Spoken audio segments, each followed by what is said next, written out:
All right, good morning, everyone. This is Dr. Lilly. This is going to be a different styled video today. This is something I've been wanting to try for quite some time, actually. I'm going to be starting my marathon prep. I'm going to be running the LA Marathon March of 2024. So as winter approaches, as it gets a little bit colder, this is the prime time for my running. And I'm looking forward to it. Looking forward to bring you guys along with me. And like I said, this is something new, something I haven't tried before. Got this vlogging style camera. It's an action camera, so it's going to help with the stability and all this, fancy stuff. So hopefully you guys enjoy this new content. I'm looking forward to it. Hopefully you guys are looking forward to it. And, this is all just to reinforce my goal with, the whole theme of what I'm doing with my chiropractic clinic, which is improving people's lives for the better, making sure they live healthier lives, making sure they're taking care of their health so they can live long, healthy lives for a variety of reasons, whatever that may be. Okay. So, tag you along. Got my coffee ready, gonna get ready, gonna warm up, and then we'll see you on the road. All right, take care.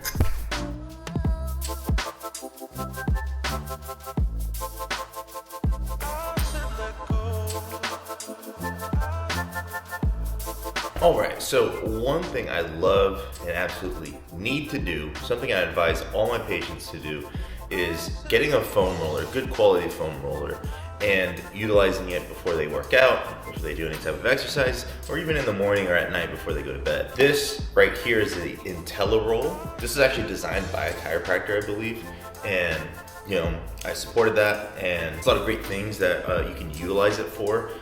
It's not like a typically straight foam roller. It has these kind of curved edges, which allow you to get different angles of the muscles. So like when I'm foam rolling my calves, I can actually turn my leg over to the side a bit and get the inner calf or the outer calf a little bit more.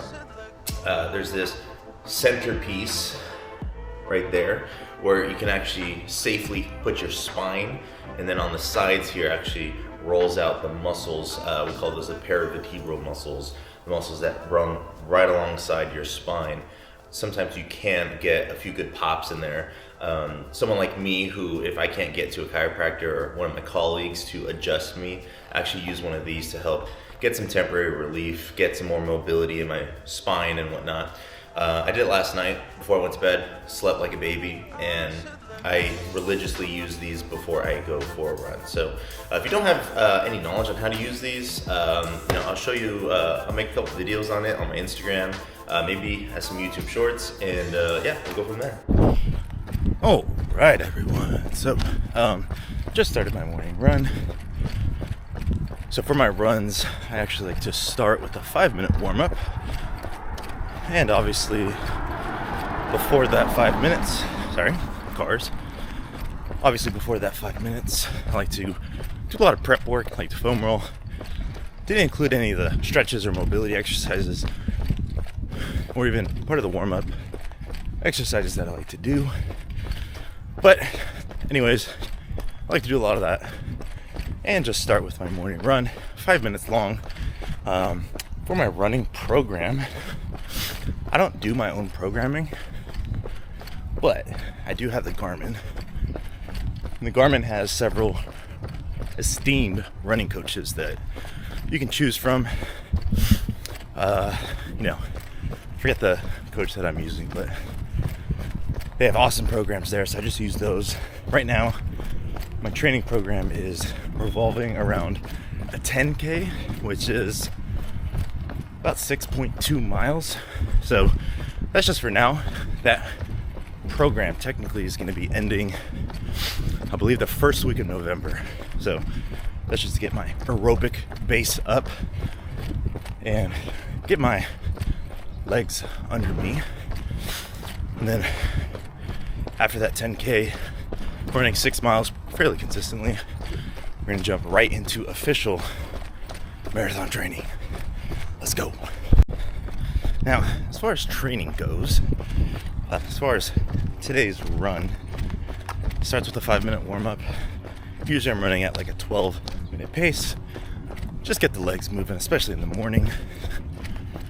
After that, we're going for a 10-minute mandatory run at your own pace. My goal pace is at a 10:30 to a 10-minute pace. Again, this is just the start. This is only like my second week of training, so I'm not pushing it too much, even though I know I can push it. After that 10 minutes, there's an optional 10-minute run. Obviously, I'm going to do that. And after that 10-minute optional run, it's a 5-minute cool down. And for that, I'll usually go back to a 12-minute pace, my original starting pace, until I walk. Unless I'm very far from home, then I just run the whole thing. But that's my workout. It's about a 30-minute workout in total, minus the prep before we get into the actual running. So 30-minute workout, that's today's workout. Let's do it. All right, guys, just check in. About 19 minutes and 20 seconds into my run, and my watch is saying 1.78 miles. So 30-minute run. I'm running roughly at like a 10:30 pace. I should be clocking in about 2 3/4 miles. So that's the goal for today. I won't stop till I get it. Occasionally, just a random thought, I get a lot of people that oppose running. One of the main reasons they oppose running is because they're bored. They don't want to run in circles. Well, to combat this approach, I usually just go on these discovery runs where I purposely get lost. Obviously, I'm not lost. I kind of know the general area where I'm going to end up at and how to get back. But if you go down these random side streets or monumental buildings, things like that, it makes things a little bit more enjoyable. So you'd be surprised how often you pass by things on your car because you're going so fast. A lot of these problems can be helped if you just run or walk. And especially on like main streets, like the other day I was running and I realized down the street that I'm at, there's a ton of small businesses. And, as a small business owner myself, these are things that I want to help promote, help push, help support. Because I get it. I know what it means to struggle. I know what it means to go up against the quote unquote big guys. So, other than that, I would have missed that completely if I was just so used to driving down that street every day. Lap 3, but 10 minutes. Heart rate zone 3.8. Current pace 1040. 1040. All right, so that's my current pace.